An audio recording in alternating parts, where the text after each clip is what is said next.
귀한 찬양 감사드립니다.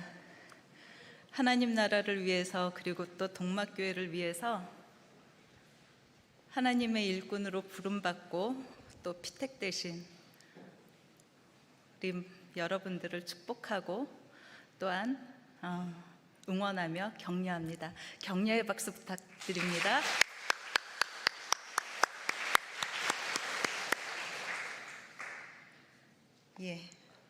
오늘 우리가 본 이 성경 말씀은 성도님들께서 잘 아시는 그런 이야기입니다. 이 이야기는 헌금을 거짓으로 속여서 드린 그 일 때문에 비참한 최후를 맞은 그 두 사람에 대한 이야기입니다. 그래서 물질에 관계된 문제라고 생각할 수도 있습니다. 하지만 초대교회에 나타난 이 아나니아와 삽비라 사건은 궁극적으로 물질적인 문제도 아니고 또한 인간관계에 대한 문제도 아닙니다. 이 사건은 하나님과의 관계에서 온 영적 문제에 대해서 경종을 울리는 그런 이야기입니다. 하나님 앞에서 우리가 거짓된 생각과 마음을 가질 때 맞게 될 개인적 운명과 공동체적 상황에 대한 이야기라고 볼 수 있습니다. 한 책을 소개를 해드릴게요. 미국의 정신과 의사이자 신학자이며 또 베스트셀러 작가인 모간 스캇 팩이라는 분이 있습니다. 그는 자신의 저서 거짓의 사람들에서 인간의 악에 대한 치료와 희망이라는 그 연구한 내용을 서술한 바가 있습니다. 자신이 직접 경험했던 상담 사례들을 기반으로 해서 이끌어낸 그 악에 대한 기독교적인 해석과 자신의 주장, 그리고 그의 간절한 바람까지 잘 담아내고 있다고 평가되는 책입니다. 이 책에서 나오는 거짓의 사람들이란 곧 악한 사람들을 말을 합니다. 그는 악이란 자신의 병든 자를 방어하고 또 보전하려는 목적으로 다른 사람들을 파괴하는데 정치적인 힘을 사용하는 것이라고 정의를 하였습니다. 이 책의 결론에 가서는 거짓이 악의 원인이 되기도 하고 또 증상이기도 하다라는 아주 진단을 명료하게 내리고 있습니다. 거짓의 사람들은 남을 속이기 이전에 자신을 먼저 속이는데 속이는 그 이유는 바로 숨길 것이 있기 때문이라는 것입니다. 그들은 때때로 자신의 목숨까지 걸어가면서 숨겨야만 하는 것들이 있는데 그것이 바로 자신 안에 있는 악한 의지라고 합니다. 이 악한 의지는 주로 나의 이익에 초점이 맞춰져 있습니다. 나의 이익을 보호하기 위해 생명을 파괴하고 죽이는 것, 다시 말해서 나의 이익을 위해 남을 희생시키거나 파괴하는 행위까지도 서슴없이 일삼는 것, 이것을 악의 본질로 규명을 했습니다. 그리고 이것으로부터 자유로울 수 없는 그 악한 의지, 악의 의지를 가진 사람들을 거짓의 사람들로 정의하고 있습니다. 이들은 어떠한 공감도 느끼지 못합니다. 그리고 이들은 죄의식도 갖지를 않습니다. 저자가 지적한 것처럼 영어로 악을 나타내는 단어 evil이라고 아시죠? E-V-I-L. 근데 이 단어를 거꾸로 하면, 철자를 거꾸로 하면 바로 라이브가 됩니다. 이불의 철자를 거꾸로 하면 생명, 그 삶이 되는 것처럼 그 이불이라는 단어에 삶을 거스르고 또 생명력을 역류하는 의미가 내포되어 있다는 그 사실이 참 흥미롭다 못해 우리에게는 의미심장하게 여겨지기도 합니다. 이런 의미에서 아나니아와 삽비라의 이 속이는 거짓된 행동은 자신들의 이익을 노린 하나님 나라의 공동체를 파괴하는 행위라고 볼 수 있습니다. 자신들의 살 길만을 모색하다가 결국엔 악의 사람이 되어버리고 만 것입니다. 아나니아와 삽비라 부부는 자신들의 소유를 팔게 된 데에서부터 문제가 시작되었습니다. 굳이 바나바를 따라하려고 했던 아나니아는 진심에서 우러난 사랑이 아닌 체면과 허영의 동기에서 자기를 기만하고 성령을 속이면서 한 것입니다. 아마도 그는 밭을 산 판돈을 사도들의 발 앞에 둔 바나바와 똑같이 둠으로써 그와 같은 지위와 인정을 받고 싶었을 것입니다. 그들이 이런 마음을 먹게 된 배경에는 바나바의 헌신이 있었습니다. 오늘 보신 말씀 바로 앞장인 4장 36절에서 37절을 보시면 레위인인 바나바라 하는 요셉이 자신의 밭을 팝니다. 그리고 그 값을 사도들의 발 앞에 둔 그 선행의 이야기가 기록되어 있습니다. 이로 인해서 예루살렘 교회 안에서는 그를 크게 주목했고, 그리고 많은 사람에게 칭찬과 존경을 받았을 것은 너무나 당연합니다. 바나바의 이런 선행으로 아나니아와 삽비라 부부도 자극을 받지요. 그래서 나도 하자, 나도 저 바나바와 똑같이 하자 하는 마음을 먹었을 겁니다. 그것은 바나바와 비교해서 지고 싶지 않은 어떤 자존심, 그리고 사도들과의 공동체로부터 인정받고 싶고 또 좋은 명망을 얻고자 하는 자신의 욕구가 결국 거짓말이라는 결과로 나타났을 것입니다.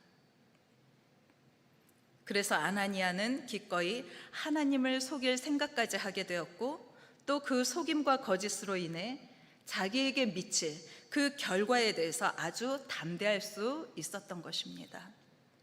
그래서 이 부부는 서로 공모를 합니다. 재산을 정리한 값에서 얼마는 뒤로 감추고 또 얼마는 하나님께 드리기로 결정한 겁니다. 그들은 하나님의 눈보다도 더 사도들의 발을 존경한 셈입니다. 여기서 우리도 우리 자신에 대해서 한번 점검해 볼 필요가 있습니다. 우리의 모습은 어떻습니까? 아나니아처럼 나에게 이익이 되는 것을 놓칠 수 없어서 거짓된 말과 행동을 한 적은 없으십니까? 또 자신도 속이고 하나님 속인 적은 없으십니까? 삽비라처럼 잘못된 일을 용납하고 거기에 함께 가담한 적은 없으신가요? 사회에서는 일반적으로 통용되는 거짓말이 있습니다. 바로 하얀 거짓말이라고 하죠. 사람들은 하얀 거짓말을 분위기를 부드럽게 만들기 위해서 필요한 센스 있는 거짓말이라고 이야기를 합니다. 그러나 선의로 한 이 하얀 거짓말이 항상 긍정적일 수 있는 걸까요? 거짓말과 관련한 영화 한 편 소개를 해드릴게요. 2009년에 개봉된 거짓말의 발명이라는 미국 영화인데요. 이 영화는 모두가 거짓말을 못하는 사회에서 살고 있습니다. 근데 유일하게 거짓말을 하게 된 이 한 남자의 이야기, 그 주인공을 소재로 하고 있습니다. 얼핏 생각하면 거짓말을 하지 않은 정직한 사람들, 그리고 솔직한 사람들만 살고 있으니까 이상적인 사회라고 생각할 수도 있겠죠. 그렇지만 실상은 그렇지가 않습니다. 예를 들면 어떤 사람이 한 아기를 보고 이야기를 합니다. 어머, 아기가 정말로 못생겼네요. 꼭 생쥐 같아요. 그리고 또 서로 데이트를 처음으로 하는 사람, 그 커플입니다. 거기에 한 사람이 그렇게 얘기를 해요. 당신은 뚱뚱하고 들창코인데다가 두꺼비를 닮아서 당신하고는 입 맞추고 싶지는 않아요. 이렇게 얘기한다면 어떻겠습니까? 심지어 요양원에는 죄송합니다, 오갈 데 없는 노인을 위한 슬픈 곳이라는 그런 간판이 달려 있습니다. 거짓말 없는 세상, 그 세상이 우리는 좋겠다라고 생각을 하지만 이렇게 아무렇지도 않게 상대 가슴에 비수를 꽂는 세상, 그 세상이 어찌 보면 너무나도 정직한 세상일 수도 있습니다. 그런데 이 영화에서 세상을 조금이나마 사람 냄새가 나도록 바꾼 사람은 거짓말에 처음 눈뜬 이 주인공입니다. 그는 죽음을 앞둔 어머니에게 사후 세계에 대해서 꾸며낸 이야기를 들려드립니다. 그렇게 해서 어머니를 안심시켜드리고 행복한 기분으로 임종을 맞이할 수 있게 해드립니다. 그런데 문제가 생겼습니다. 그 다음 날 그는 사후 세계에 대해 되게 잘 아는 사람으로 방송에 대대적으로 소개가 됩니다. 신을 믿지 않는 사람들에게는 그가 말한 하늘 위에 사는 그분의 존재에 대해서 굉장히 큰 파장을 낳기도 합니다. 이 영화는 우리의 삶 속에서 가끔은 선의의 거짓말도 필요하다는 것을 보여주는 영화이기도 하지만, 거짓말로 승승장구하던 이 주인공이 정작 자신의 사랑하는 사람 앞에서는 거짓말을 하지는 못합니다. 자신이 정말 사랑하는 그 사람 앞에서 내가 거짓말하면 안 된다, 거짓말할 수 없는 그의 양심, 그의 모습은 우리에게 시사하는 바가 크다고 할 수 있겠습니다. 다시 말씀으로 돌아가겠습니다. 2절에 보시면 그 값에서 얼마를 감추매라고 나와 있는데요, 여기서 누가가 사용한 감추다, 뒤로 감추다라는 표현은 여호수아 7장에 사용된 표현과 일치됩니다.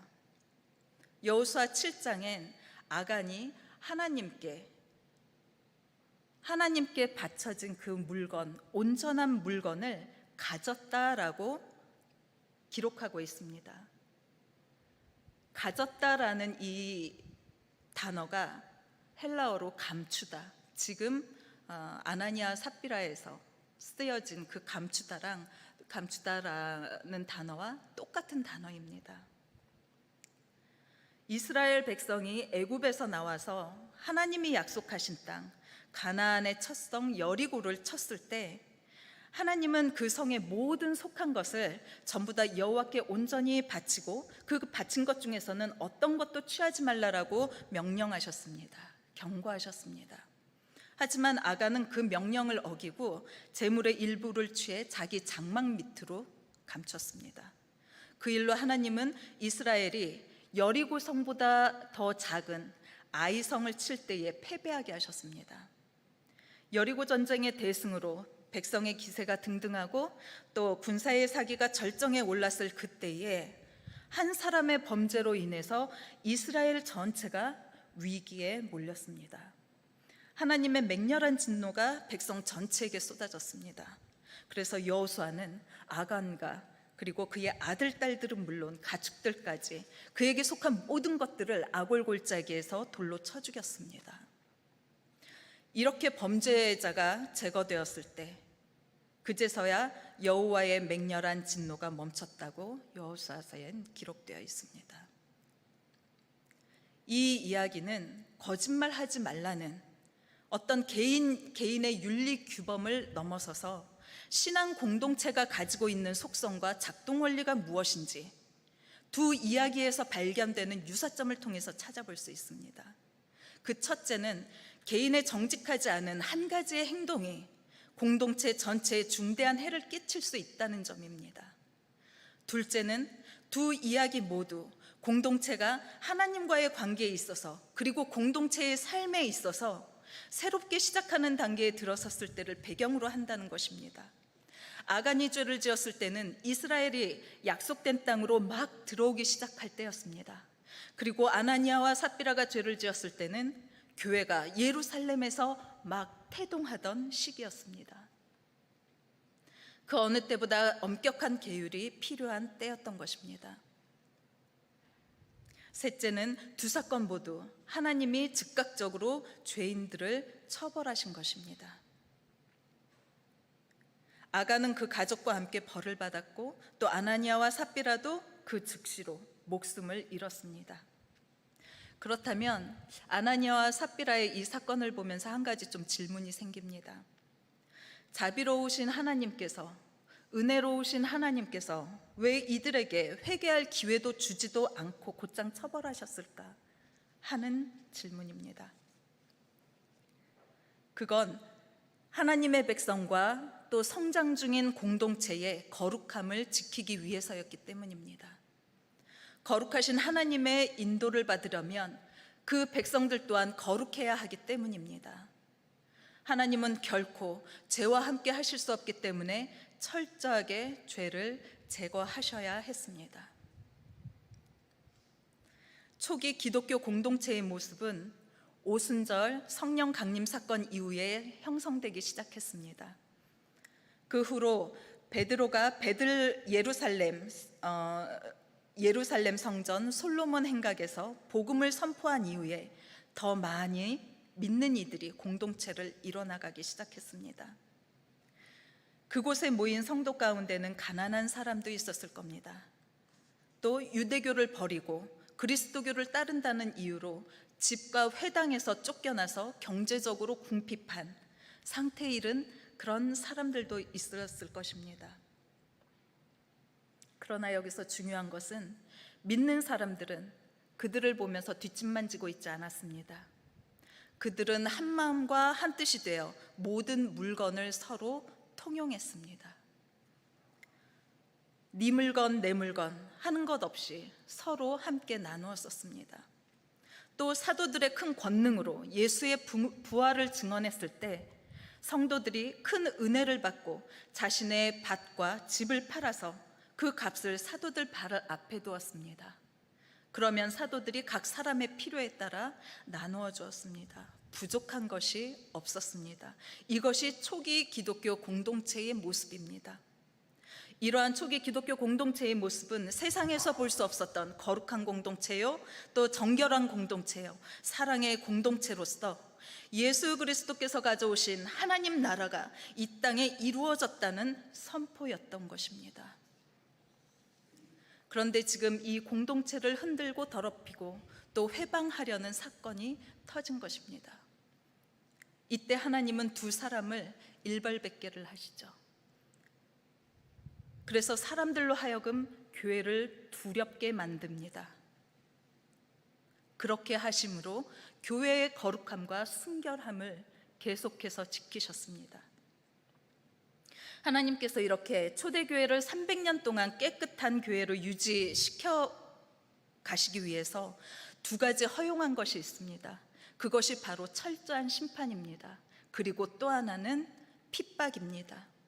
이 두 가지가 교회를 교회답게 만들었고 교회가 언제나 건강하게 설 수 있게 만든 바로 요인이 되었습니다. 아나니아와 삽비라 사건 이후로 초대교회 성도들은 교회 내에서 결코 거짓을 행할 수 없다는 경고를 받고 하나님을 크게 두려워하며 경외하게 되었습니다. 그 결과 사도들의 손을 통해 표적과 기사가 많이 일어났고 믿는 사람들이 한 마음으로 모였습니다. 또 백성들의 칭송을 받았습니다. 믿고 주께로 나아오는 무리가 많아져서 정말 큰 무리를 이루게 되었습니다. 질병을 가졌던 이들이 고침을 받았습니다. 쇠락할 줄만 알았던 이 교회가 오히려 아나니아와 삽비라 이 사건으로 인해서 오히려 더욱 부흥하는 계기를 맞게 된 것입니다. 지금 우리 동막교회도 같은 부흥이 있기를 소망합니다. 아나니아는 베드로를 속인 것이 사람을 속인 것이라고 생각을 했습니다. 하나님을 속인 것이라고 생각하지 못했습니다. 그러나 베드로를 속이고 사람들을 속이고 어리숙하고 순진한 교인들을 속이는 것은 사람뿐만 아니라 하나님을 속이고 하나님께 거짓말한 것이 됩니다. 우리 성도님들은 공동체 안에서 하시는 일이 정말로 많이 있습니다. 안내도 하시죠. 주차도 하시죠. 로뎀에서 또한 주방에서 교사로 찬양대원으로 이렇게 봉사를 하고 계십니다. 여러 가지 귀한 일들을 하고 계시는데요. 이 모든 일들이 다 사람에게 하는 것이 아니라는 것입니다. 이 모든 일들을 저희가 말을 할 때 사람 위해서 하나 하나님께 하는 거지. 이 말을 우리는 항상 하면서 봉사를 합니다. 무슨 일을 하든지 사람에게 하듯이 하지 말고 주님께 하듯이 진심으로 하십시오. 여러분은 주님께 유산을 상으로 받는다는 사실을 기억하십시오. 여러분이 섬기는 분은 주 그리스도이십니다. 성도는 무슨 일을 하든지 주님을 섬기는 사람이기 때문에 사람을 위해 일하는 것처럼 보여도 모든 일을 주님을 위해 하는 것입니다. 주님을 위해 하는 일에는 속이는 일이 있을 수가 없습니다. 나의 이익과 나를 드러내 보이고 싶은 마음에 거짓된 마음으로 충성을 다하는 것처럼 속이는 일이 있을 수가 없습니다.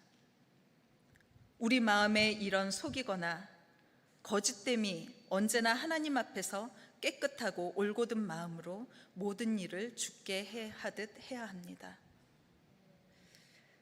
또 한 가지는 이 부부가 베드로와 교인들 앞에서 한 이 거짓말은 교회의 사탄을 끌어들이는 일이었습니다. 거짓말은 사탄이 역사하도록 만드는 전초 기지가 되기 때문입니다. 사탄이 얼마나 거짓말을 능란하게 잘 하는지 잘 아시죠? 거짓말의 속성이 있습니다. 그거는 굉장히 빠르게 퍼져나가고 또 점점 더 몸집을 키워간다는 겁니다. 때문에 하나님께서는 교회를 지키시기 위해서 즉각적이고도 단호한 처결을 이 아나니아와 삽비라에게 하셨던 것입니다. 또 사탄은 이간질하는 일을 아주 잘합니다. 뒷말 정말 잘하죠. 이 사람에게 이 말하고 저 사람에게 저 말하는 것, 이것이 늘상 사탄이 하는 일입니다. 우리가 이렇게 우리의 마음을 지키지 못하고 사탄의 주 무기에 저격을 당한다면 결국 나로 인해 교회의 사탄을 끌어들이고 마는 꼴이 됩니다. 그래서 성경은 우리에게 이렇게 또 말씀하십니다.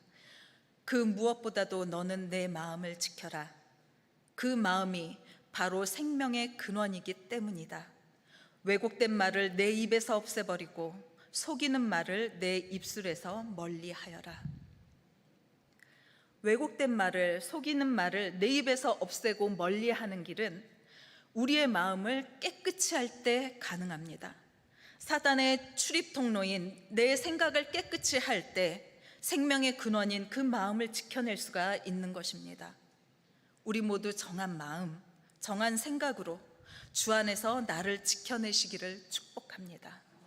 그래서 내가 생명의 삶을 사는 것은 물론이거니와 사랑하는 이 동막교회를 생명으로 가득하게 부흥시켜가는 우리 모두가 되시기를 주님의 이름으로 축복합니다. 아멘.